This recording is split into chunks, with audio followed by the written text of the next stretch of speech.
ऊपर वाला पहले, वो वाला निकाल। हाँ हाँ बोले तुम सुबह से खाती है हमको। अच्छा एक तो मामा को देके पहले आई का। मामा को देख के वो अपना शर्ट बदल दिया है।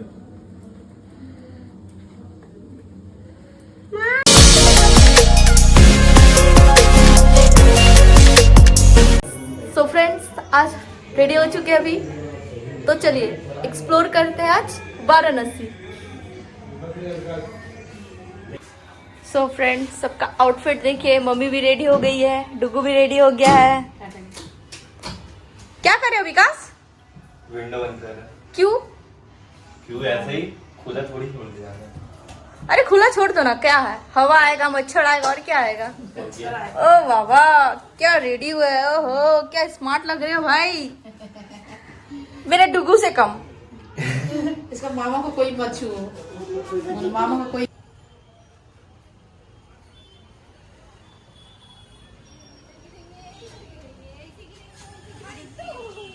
200 रुपए दे और 50 रुपए कट ओवर एक्टिंग की वजह से।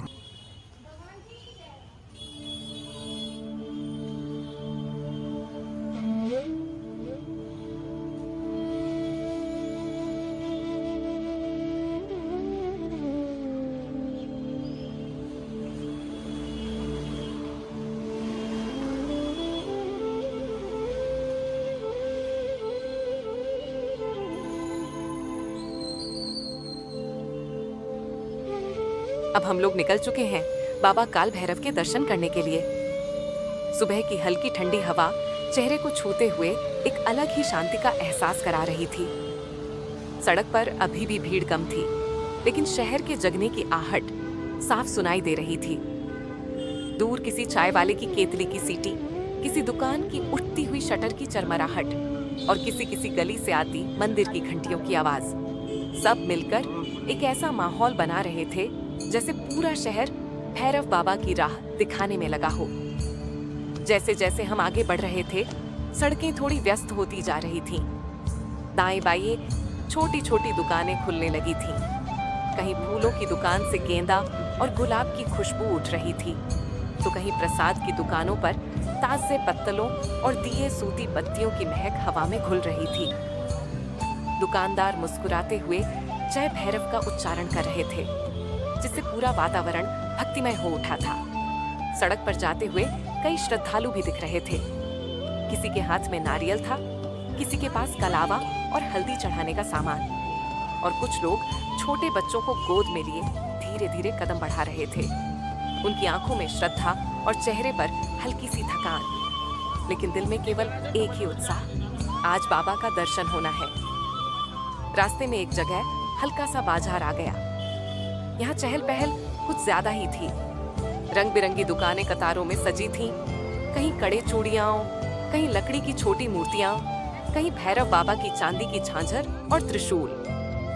दुकानदार आवाज लगाते हुए ग्राहकों को बुला रहे थे, बाबा के प्रसाद ले लीजिए, अभी अभी आया है। भैरव बाबा की फोटो वाले की चेन, मंगलसूत्र, पूजा का पूरा सेट मिल जाएगा। हमें भी इस हलचल को देखते हुए ऐसा महसूस हो रहा था जैसे यह सिर्फ बाजार नहीं, बल्कि भक्ति का एक रास्ता हो जो हर कदम पर दिल को और भावुक करता जा रहा हो। भीड़ के बीच से निकलते हुए जब सड़क ने अचानक थोड़ा संकरा रूप लिया, तो समझ में आ गया कि मंदिर अब ज्यादा दूर नहीं है। जैसे जैसे हम मंदिर क्षेत्र के करीब पहुंचे, हवा में अगरबत्ती और धूप की सुगंध और तेज हो गई। मंदिर की ऊंची दीवारें दूर से ही दिखाई देने लगीं, और घंटियों की लगातार बजती हुई आवाज ने मन को और भी शांत कर दिया। श्रद्धालुओं की पंक्ति धीरे धीरे आगे बढ़ रही थी, और हम भी उसी कड़ी में शामिल हो गए। मुख्य द्वार के पास पहुंचते ही वह पवित्र सा कंपन महसूस होने लगा, जो केवल मंदिर परिसर में ही मिलता है, मानो समय कुछ पल के लिए रुक गया हो। ये है देखिए, इतनी भारी भीड़ के बीच हाथ में बाबा का प्रसाद लिए हम सब कल भैरव बाबा के पावन मंदिर की ओर बढ़ते जा रहे थे।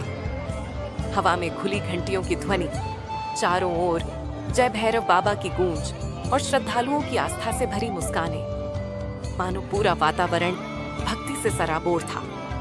मंदिर की ओर जाने वाली संकरी गलियां आज और भी जीवंत लग रही थीं। दुकानों पर लाल पीले चढ़ावे, मौली, अगरबत्ती और प्रसाद की सुगंध ने माहौल को और दिव्य बना दिया था। राह चलते हर कोई बस एक ही दृश्य का हिस्सा था, बाबा के दरबार तक पहुंचने की उत्कंठा। भीड़ आगे बढ़ती, हम भी प्रसाद को संभालते हुए उसी ऊर्जा में आगे की ओर खींचते चले जा रहे थे। जैसे जैसे हम मंदिर के करीब पहुंचे, मन में एक अजीब सी शांति उतरने लगी। बाहर लगे बड़े से काले पत्थर के द्वार को देखते ही लगा कि सचमुच कल भैरव के दरबार में प्रवेश का सौभाग्य मिलने वाला है। सुरक्षा के बीच लाइन धीरे धीरे आगे बढ़ रही थी, लेकिन इंतजार भी आनंद दे रहा था, क्योंकि हर कदम हमें बाबा के और निकट ले जा रहा था। अंततः जब गर्भगृह का दर्शन हुआ तो मन जैसे थम सा गया। बाबा कल भैरव की दिव्य मूर्ति, उनके सामने जलती दीपों की पंक्ति और भक्तों की श्रद्धा से भरी आंखें, सब कुछ मिलकर एक अविस्मरणीय क्षण बना रहे थे। हाथ में रखा प्रसाद अब मनोभावों का प्रतीक बन चुका था। हम सब ने मिलकर बाबा के चरणों में प्रणाम किया, अपनी अपनी मनोकामनाएं व्यक्त की और उस पावन वातावरण में कुछ पल ठहर कर अपने भीतर की शक्ति को महसूस किया। वहां से बाहर निकलते समय ऐसा लग रहा था जैसे बाबा की कृपा हमारे साथ चल रही हो। मन में संतोष, चेहरे पर मुस्कान और दिल में वही अनुभूति कि भैरव बाबा के दरबार की महिमा शब्दों में नहीं, अनुभव में बसती है।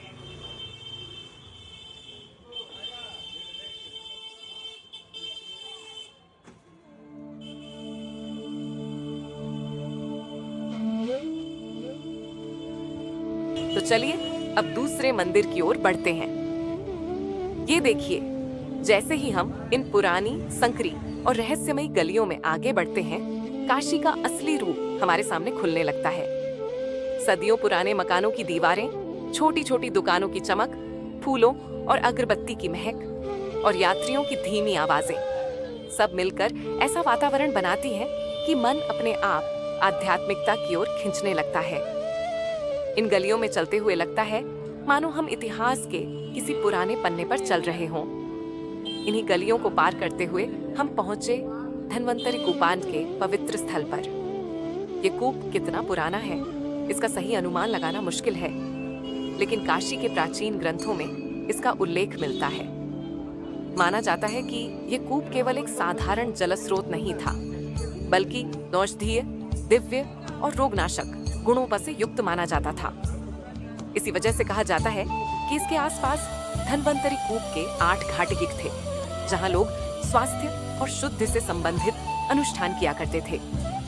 यहाँ की सबसे अद्भुत बात यह है कि देश विदेश से लोग इस कूप का जल लेने आते हैं। किसी को त्वचा संबंधी समस्या हो, किसी को ऊर्जा की कमी, कोई मानसिक शांति चाहता हो, हर कोई विश्वास रखता है कि धन्वंतरी कूप का जल शरीर और मन दोनों को सकारात्मक प्रभाव देता है।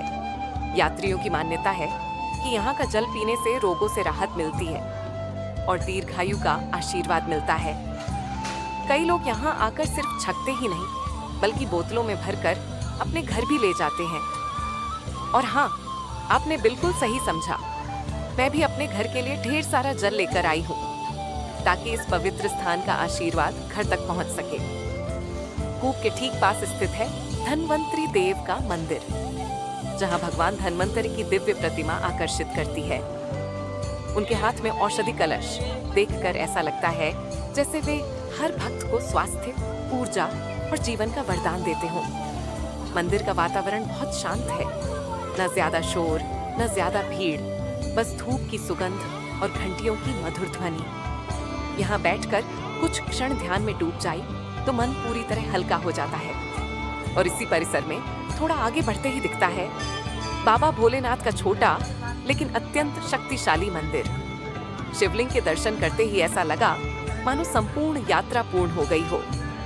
AUM नमः शिवाय की गूंज, जलाभिषेक की शांति और भक्तों की आस्था, सब कुछ मिलकर हृदय में एक गहराई तक उतरने वाला अनुभव देते हैं। हमने भी श्रद्धा से जल चढ़ाया, बेलपत्र अर्पित किए और मन ही मन बाबा से आशीर्वाद लिया। धन्वंतरी कूप का दिव्य इतिहास, उसके 8 घाटों की परंपरा, देश विदेश से आने वाले श्रद्धालुओं की आस्था और वहीं स्थित भोलेनाथ के दर्शन, इन सब ने मिलकर इस स्थान को एक अद्भुत आध्यात्मिक अनुभव बना दिया। सच कहें तो काशी की ये गलियां सिर्फ रास्ते नहीं, बल्कि आस्था, इतिहास और दिव्यता का संगम है, जो हर श्रद्धालु को अपने अंदर समेट लेती है।